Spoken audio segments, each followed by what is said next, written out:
Okay, today's topic is Java Basis, and we will use English to teach today's class because I will upload it to YouTube and other platforms in order to replay by people around the world.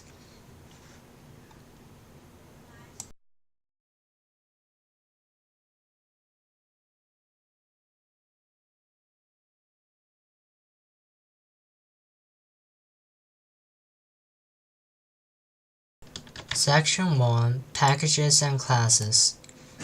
What are packages?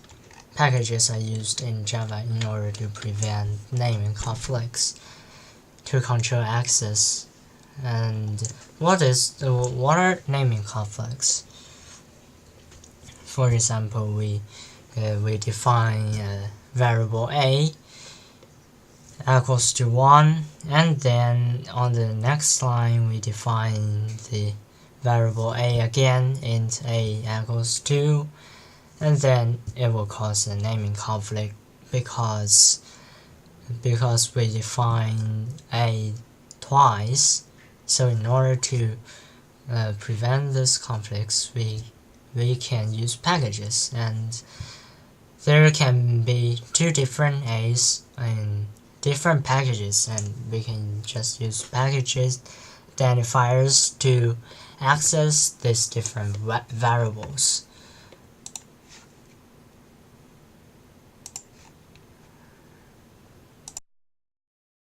How can we use packages?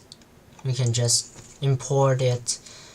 For example, we can import the system.io, the library, and this is the most common class for input and output in AP Computer Science A, the AP Java subset. And we can just use import dot package name dot asterisk to import it.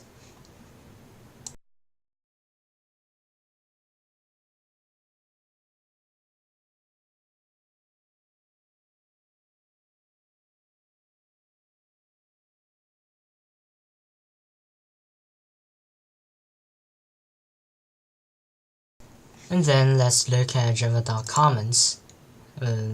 What's comments? What are comments? Comments are the places we can write our thoughts or other things along with the code, and the comments will not be executed or compiled by the compilers. Okay, this is an example. So we should generate a class. We should generate the java.comments for this function. The public e put location log e object and the type of the parameter object is e, and the type of the argument location, log is location, and the return type of the function put is e, and the keyword used here is public. And the question now is how to generate these comments. We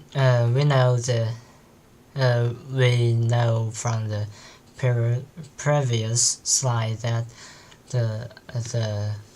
we can return null if log was previously unoccupied.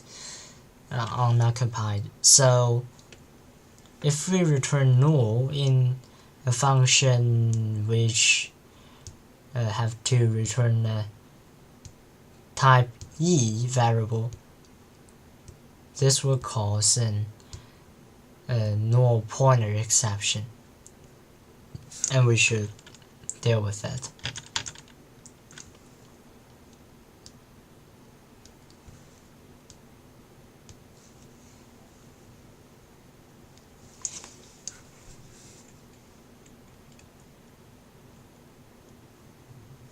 So these are Java document comments, and then you can see we use parent return and throws here. There's three most important Java doc keywords in AB Java.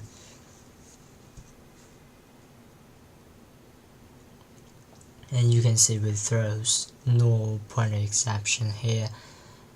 We mentioned, then the compiler will know, and the developers can know too because you write the natural language here. And if you want to deal with this null pointer exception, you should put a throws null pointer exception after the definition of the function.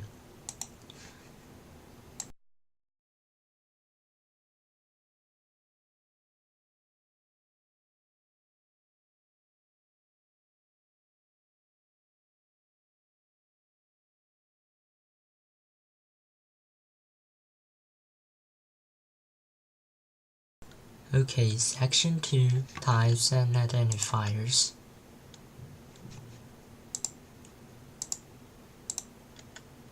These are built-in types in Java, and the boolean, char, and line double are usually used in AP Java section. You should also learn other types in AP Java.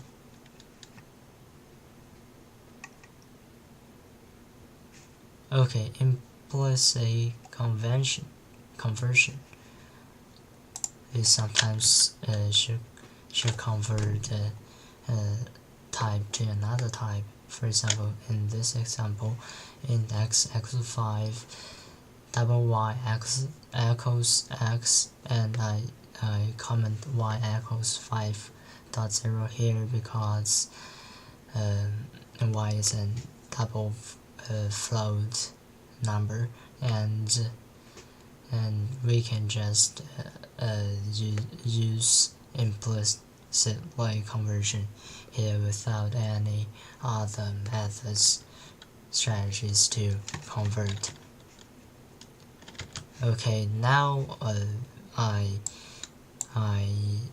convert int x equals 5 to y, which is a double.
And as for explicitly conversion, this is an example, and you can see if you convert the double variable x, which its value is 233.666, we convert it to y, the int value, then it will return a compile time error.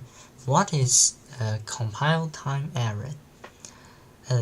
It's an error generated by the compiler, the translator of from the Java code to the real program code, and if there is a compile time error, the executable file you want won't be generated because the translator can compile it. And we can use these strategies. We can embrace the int and then add the original the number need to be converted after the right bracket, and then we can add the 0.5, the 1/2 in order to round the variable to the nearest positive integer or negative integer, because the computer will abandon all the remaining decimal part of the integer in any case.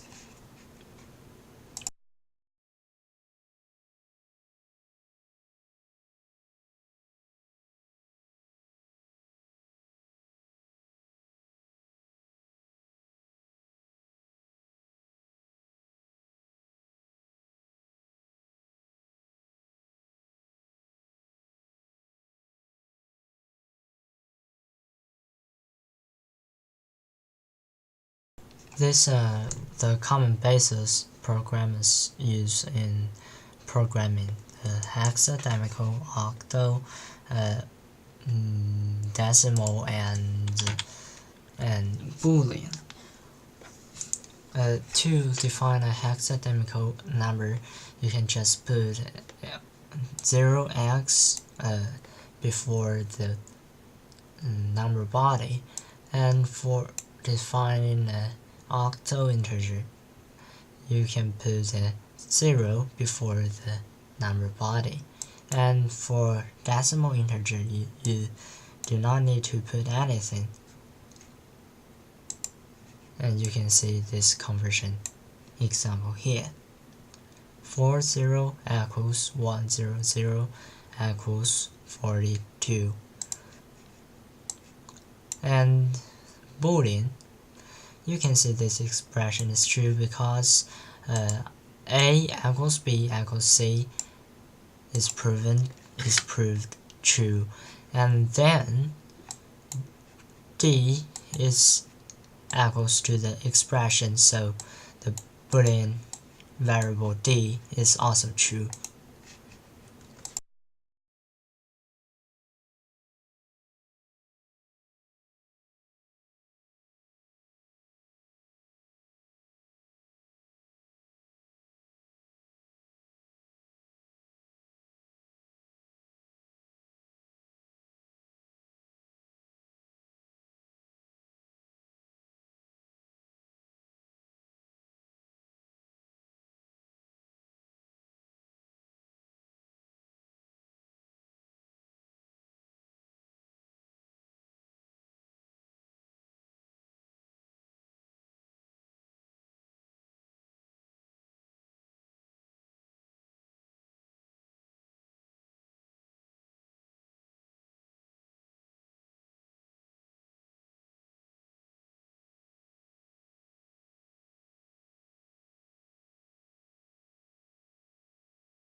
Okay, final values.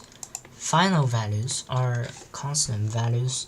If you have learned C++, you can define a variable as like constant int a equals 1, and then you can modify the variable a with the value 1 anymore, but you can use it.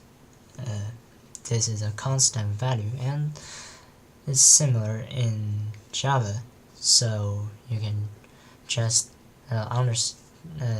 regard it as a constant value.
Oh no, I forgot to record.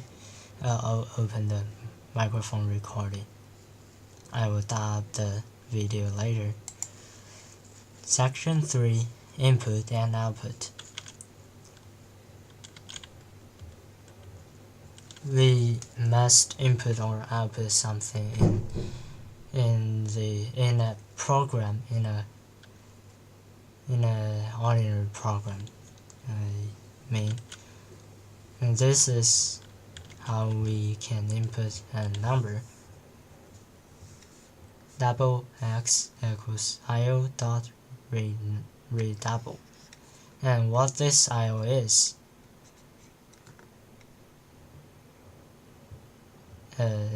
the system.io,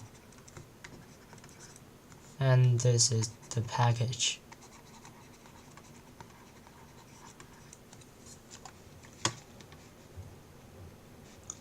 For example, let me open the Visual Studio.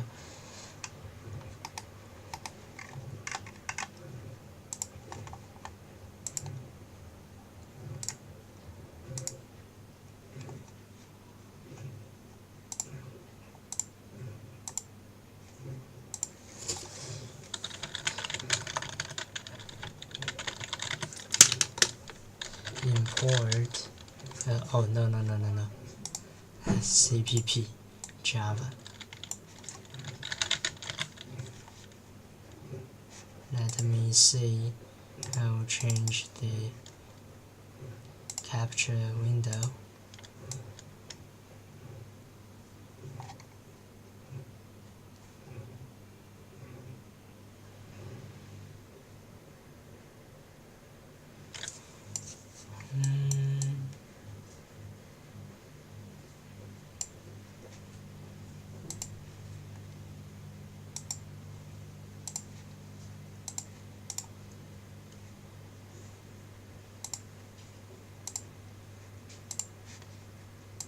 Okay. Capture desktop 1. Okay. This is Visual Studio Code, and we'll use it to compile some simple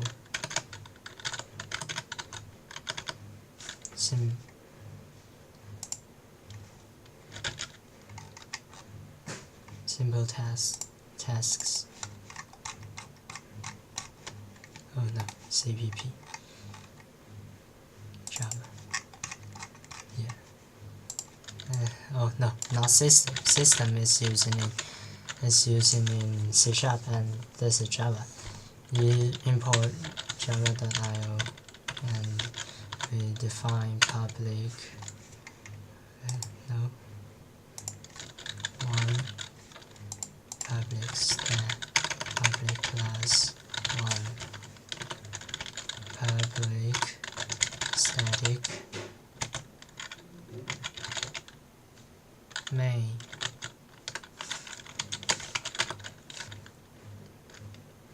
Then io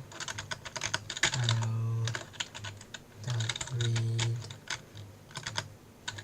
int a dot equals to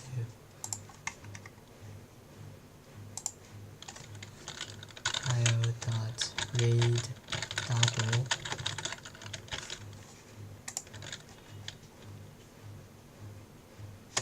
oh no, it might be not system.io. We can use another strategy.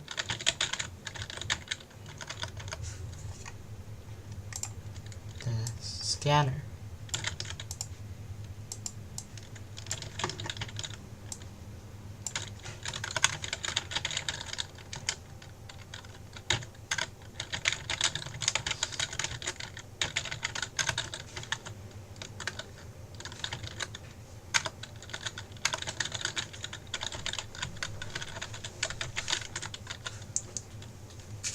We define the scanner address, and we can read an integer here.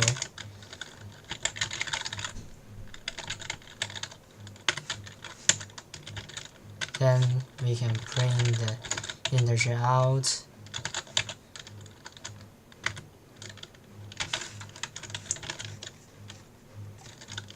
Okay, let's execute it.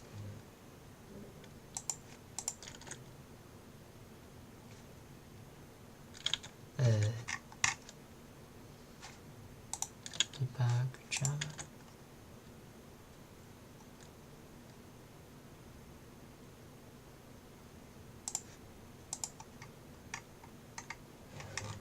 No main class. Oh no, void. I lost it. Then we can compile it by console.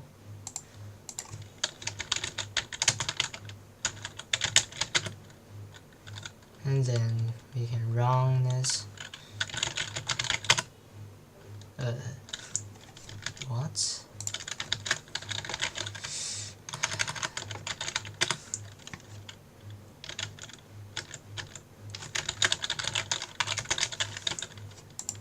Okay.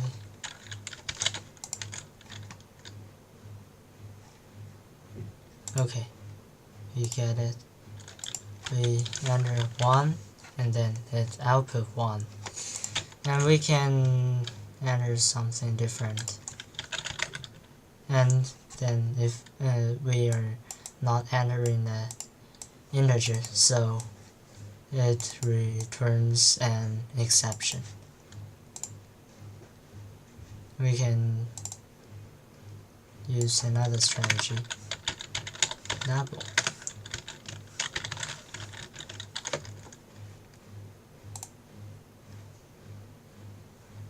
Yeah, this is a situation we must use explicitly conversion here, because this is double and this is int, so we must explicitly convert the double to int. 1.2 and output 1. Yeah, okay, let's continue. And this is output. We usually use this in AP Computer Science. It's very convenient. It prints a line of string, object, or other. It can be int, a boolean, float, double. Many built-in types can be used in this print line function, and we can print a string like this.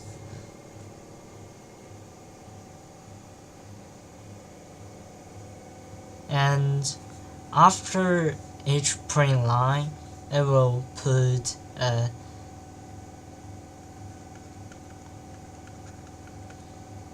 this character on the end of the line, and it means the end of the line. So the next print line will be started at the next line, at the beginning of the next line. So, for example, system.out.print line 1, system.out.print line 2, and the result will be 1, 2, and this is a change of line. We will not get the result 1 and 2. And this is an example of using scanner class.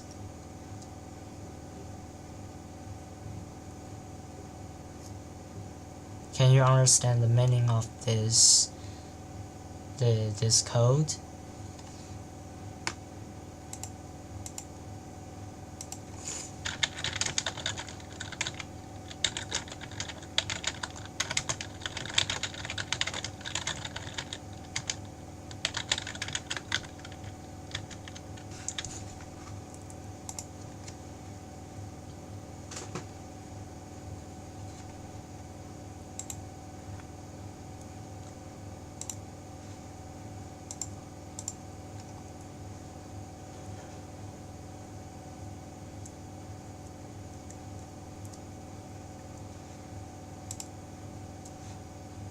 Okay, let's continue. Escape sequences. This is what I mentioned before, and due to some font errors, because I'm using some Japanese software, it exported wrongly, and this is a right slash.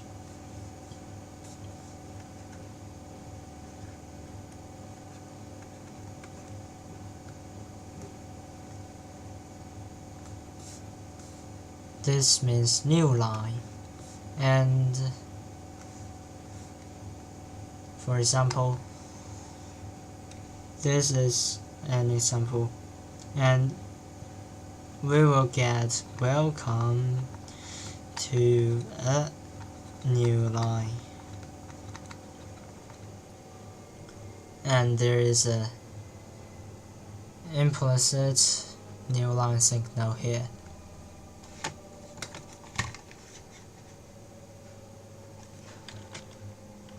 Okay, section 4, control structures. This is some logical parts of Java, and we use this to process some logical expressions. If statement. If the condition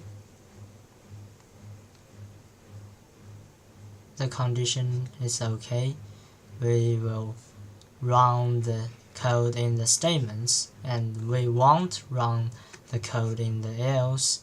And if the condition is not okay, we will run these statements in the else part instead of the statements in the main part, and we can nest it into many layers, as you see here, and we can use else if here. For loop, there are two kind of usage of for loop: for initialization, termination condition, update statement, and this is body of loop. For example, for int I equals 0, I less than 5, and the condition is and the update statement is I++, and what means here I plus equals 1 or I equals I plus 1. The statement here is print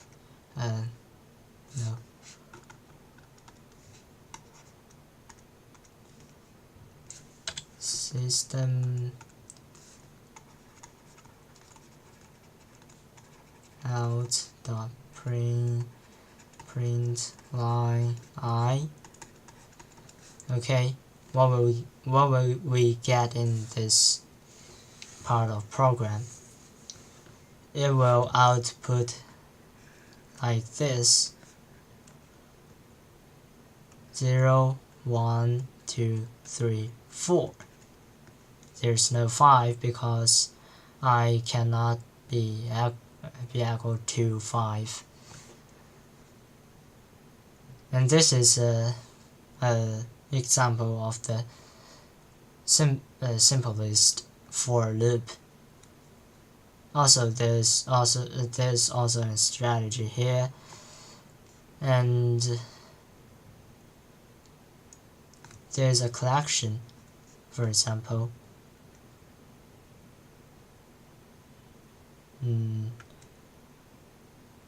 Array,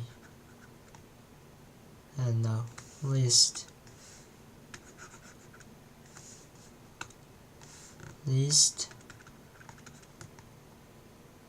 int a, and we now just regard it as a list which has 1 and 2 and 3, and then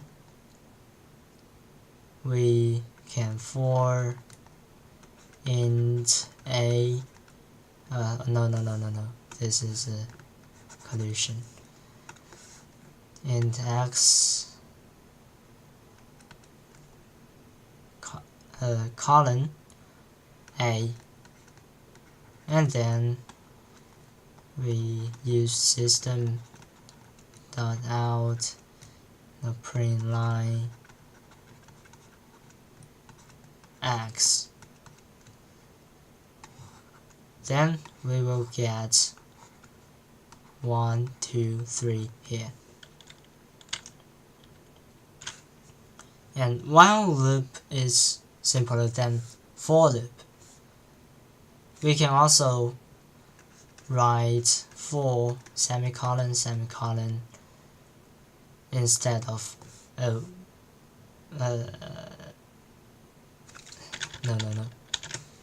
for condition semicolon instead of the while condition.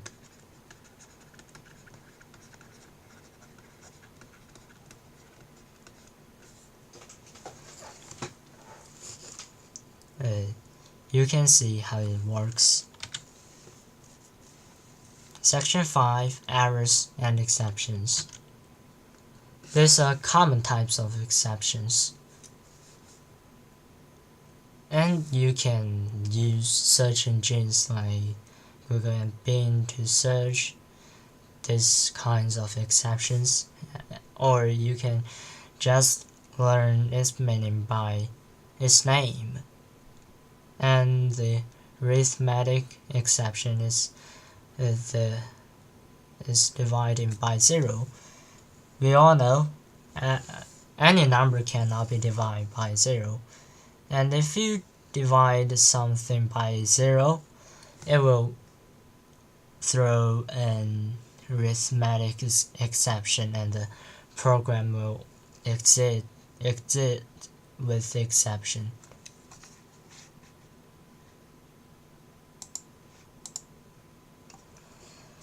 Null pointer exception, class cast exception, array index out of bounds exception. This also usually happen in Java, AP Java. For example, int a3 equals to 1, 2, 3, and we try to access the fourth element in this array. This is the fourth element.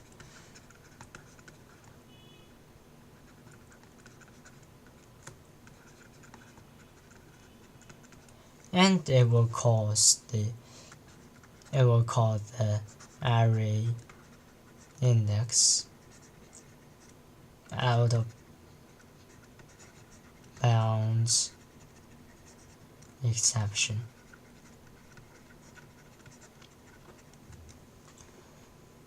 And all of these exceptions you can search them at common search engines, and we can throw our own exceptions. by using throw new exception. And this is a string. We can use this to describe what exception is.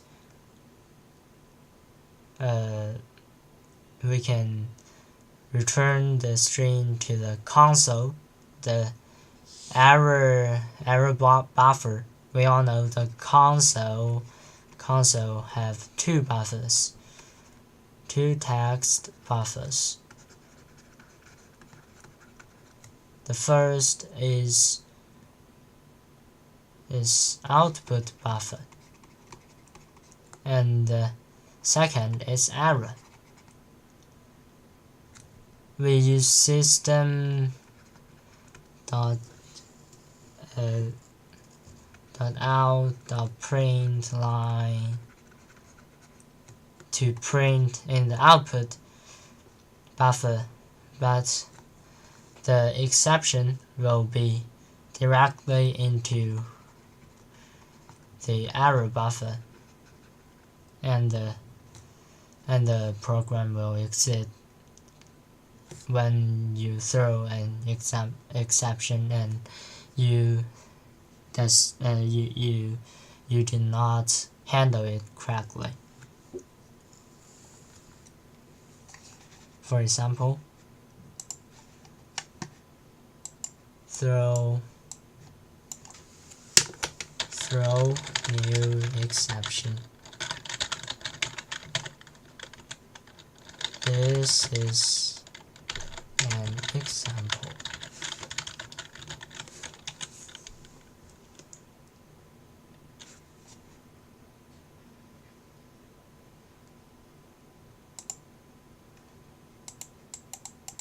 And then we know we did not catch it.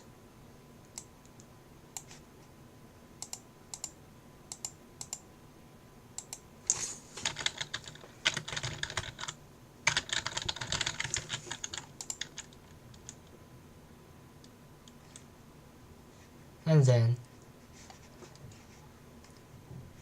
we can see this is our example is exception we throw in the main function, and we should define what exception we will throw when the function defined.